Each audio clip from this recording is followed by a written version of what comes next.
Bagaimana sosok Syekh Ali Jaber di mata tokoh pendakwah lainnya? Saat ini kami sudah tergabung bersama dengan Gus Miftah. Ya baik, kita sudah tergabung dengan Gus Miftah, pemirsa. Gus Miftah, waktu itu juga sempat berbincang di program Gus Miftah langsung dengan Syekh Ali Jaber. Bagaimana Gus Miftah melihat sosok Syekh Ali Jaber sebagai pendakwah yang sudah sejak 2008 berdakwah di Indonesia, Gus? Yang pertama, tentunya kita mengucapkan innalillahi wa inna ilaihi raji'un.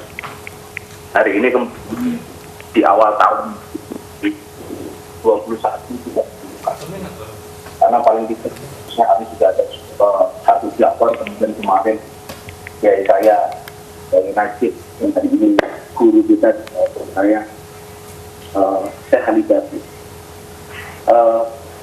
Saya pikir ini sulit mencari sosok pendakwah yang begitu ramah dan menyenangkan kali guru Syekh Ali Jaber. Beliau menyampaikan misi-misi Islam, misi-misi Al-Quran sesuai dengan tuntunan akhlak Rasulullah Muhammad SAW. Sejuk, tenang, tidak terpancing dengan isu-isu apapun. Bahkan kalau saya sampai ingin meninggalkan HP dengan di dalam medsos karena menurut beliau ini akan merupakan salah satu isu yang tidak. Maka saya pikir bangsa Indonesia dan kita semuanya hari ini betul-betul kehilangan atas sosoknya. Gus, ingat tidak kapan pertama kali bertemu atau berkenalan dengan Syekh Ali Jaber? Ini udah berkenalan ya, lama, tetapi justru kemudian saya agak lebih dekat dengan beliau ketika setelah musibah beliau di kejadian musibah penusukan beliau hilang. Setelah itu sangat ini komunikasi dengan beliau, bahkan beliau janji waktu itu untuk kita datang ke Jogja. Kemudian mengundang saya dan Mas Jody untuk bisa hadir di vilanya beliau di Bogor. Gus, ingin bermalam dengan antum, dengan Jody. Nanti saya nanti mandi nanti Arab. Kapan ada waktu? Dan ternyata itu belum terwujud. Beliau belum sampai ke pondok saya. Dan saya belum solahan ke villa beliau di Bogor. Ternyata Allah lebih percaya. Baik Gus, apa yang selalu dipesankan oleh Syekh Ali Jaber kepada Gus Miftah dan juga pendakwah yang ada di Indonesia, Gus? Iya, makanya di tempatnya Mas Dedi, saya banyak dari beliau bagaimana menghadapi para haters, bagaimana menghadapi komentar para netizen, bagaimana menghadapi orang-orang yang membenci kita. Yang beliau memberikan nasihatnya, jangan dibalas dengan ya, jangan dibalas dengan keburukan. Kalau keburukan kita balas dengan keburukan, ya berarti resikonya kan kata balas saja semua perlakuan buruk orang kepada kita dengan kebaikan. Nah itulah yang jadi Muhammad SAW. Ketika kemudian nasihat kepada beliau tetapi saya dan waktu dia bilang contohnya, makanya nggak enak kemudian kalau beliau begitu lembut, begitu menyejuk, begitu sehingga keairan kalau hari ini bisa kita lihat betapa bercintanya netizen Indonesia karena sosoknya begitu lembut. Jadi ketika saya tanya, saya tolong kasih nasihat saya, sederhana saja sebenarnya, tapi sangat berat. Contoh akhlak Rasulullah. Baik, sempat bercerita mengenai bagaimana menghadapi komentar netizen tadi ya Gus ya. Apakah Syekh Ali Jaber ini sempat bercerita atau mungkin sharing dengan pendakwah yang lain bagaimana netizen Indonesia ini kan biasanya memang sangat ringan ya dalam mengetikkan komentar. Apa tanggapan dari Syekh Ali Jaber mengenai hal ini? Beliau menyampaikan begini, tidak harus semua orang suka dengan kita. Tidak semua orang suka kita, pasti ada yang membenci dan lain sebagainya. Maka ini termasuk bagian dari musibah akhir zaman, kata beliau. Tapi hadapi semua itu dengan senyum, jangan dengan emosi. perlakukan semua orang dengan baik, kata beliau, baik yang senang sama kita maupun yang membenci kita. Itu yang selalu beliau sampaikan, termasuk ketika ketemu di acara saya di iNews ngobrol bareng Gus Miftah, beliau kembali menekankan pentingnya akhlak, bagusnya akhlak kepada semua orang.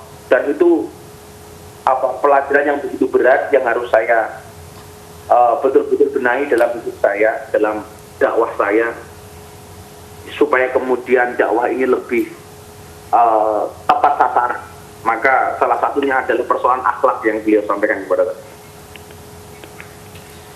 Baik Gus, selain pesan-pesan yang pernah disampaikan oleh Syekh Ali Jaber, beberapa waktu lalu juga Syekh Ali Jaber sempat menjadi korban penusukan dari orang yang tidak bertanggung jawab, Gus. Waktu itu bagaimana caranya, apa yang disampaikan oleh Syekh Ali Jaber sehingga akhirnya Syekh Ali Jaber memaafkan orang yang telah menyakiti dia? Jadi begini, ini mungkin saya sendiri tidak mampu yang melakukan itu. Beliau bilang sama saya ketika refleks beliau itu ditusuk sama orang yang tidak bertanggung jawab itu. Dan respon jamaah adalah menghakimi si tersangka pelaku ini, dipukul dan sebagainya. Saat itu justru respon mengejutkan itu dari Syekh Ali, dari Al-Maghfurlah Syekh Ali. Beliau melarang jamaah untuk menghakimi, jangan. Jadi refleks beliau ketika ditusuk kemudian beliau berdiri bukan untuk ngejar pelakunya, tapi untuk melarang jamaah yang hadir memukuli si pelaku itu. Saya pikir akhlak seperti ini, sifat seperti ini tidak akan mungkin hadir ketika kemudian memang luar dalam dohiran wabatinan beliau ini orang baik. Jadi saya tanya, Syekh, ketika ditusuk respon saya gimana? Saya justru kemudian menyayangkan kenapa jamaah itu menghakimi si pelaku. Sampai seperti itu beliau. Ditusuk, tidak ada kebencian, tidak ada rasa ingin balas dendam dan sebagainya, justru melarang semua yang hadir untuk menghakimi si pelaku. Ini saya pikir subhanallah. Ini kalau nggak orang-orang yang berilmu dan berakhlak tinggi, saya pikir tidak akan bisa melakukan itu. Dan itu saya ingat betul. Beliau beberapa kali menyampaikan itu kepada saya. Alhamdulillah. Saya bilang, saya nggak marah. Untuk apa saya marah? Bahkan saya melarang orang-orang yang hadir untuk memukuli. Ini kan tidak semua orang bisa, Mas. Iya, Gus, pada saat menjadi bintang tamu di acara Gus Miftah ini, kalau tidak salah kan tidak lama setelah peristiwa penusukan ya, Gus ya. Kondisi Syekh Ali Jaber saat itu seperti apa? Tampaknya tidak ada kekhawatiran atau ketakutan dari Syekh Ali Jaber untuk tetap berdakwah ya, meskipun sudah mengalami peristiwa tersebut. Saat itu beliau datang ke tempat saya, kalau nggak salah pertama kali setelah operasinya dicabut ininya, kering lah. Waktu itu pokoknya sudah kering dan sudah mulai membaik karena beberapa jahitan di lengan beliau sebelah kanan itu. Dan ketika saya tanya apakah ini menyurutkan Syekh Ali untuk berdakwah, beliau bilang justru dengan ini saya lebih bersemangat. Dan luar biasanya hal-hal seperti itu kemudian beliau berdoa dan minta supaya tidak terjadi pada ustadz-ustadz yang lain, dai-dai yang lain.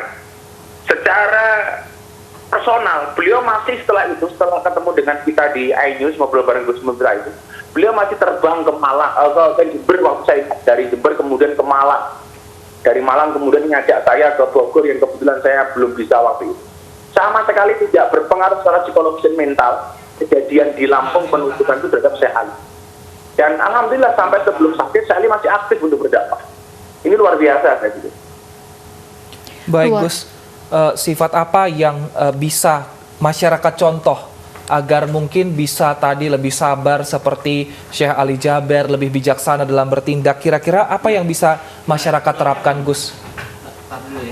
Ini mungkin pelajaran untuk saya secara pribadi dan kita semuanya, Mas ya. Saya mengatakan begini, banyak hari ini orang mendakwahkan akhlak, tetapi akhlaknya tidak sebagus yang diomongkan.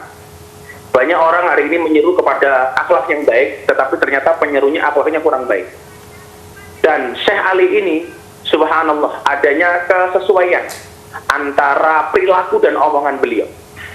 Beliau menekankan akhlak, dan memang akhlak beliau luar biasa. Beliau menekankan kejujuran, dan beliau sangat jujur. Inilah yang hari ini barangkali perlu kita contoh sebagai umat, perlu kita contoh sebagai murid, bahwa kemudian keberhasilan dakwah itu adalah ketika kemudian adanya kesesuaian antara omongan, perilaku, dan tindakan. Dan ini kita bisa pelajari betul dari Syekh Ali Jabir. Baik. Beliau mengajarkan memaafkan orang, dan itu beliau sudah contohkan, sehingga layaklah kalau kemudian beliau itu betul-betul kita anggap sebagai guru yang luar biasa. Baik, konsisten antara perkataan dengan perbuatan ya Gus ya, ini yang Beliau harus kita sangat konsisten pelajari. antara perbuatan dan perkataan. Ya, ini yang harus kita pelajari tentunya dari sosok Syekh Ali Jaber. Terima kasih banyak Gus Miftah sudah berbagi cerita bersama kami di iNews Siang. Ya, terima kasih, mudah-mudahan Syekh Ali Jaber husnul khotimah. Amin.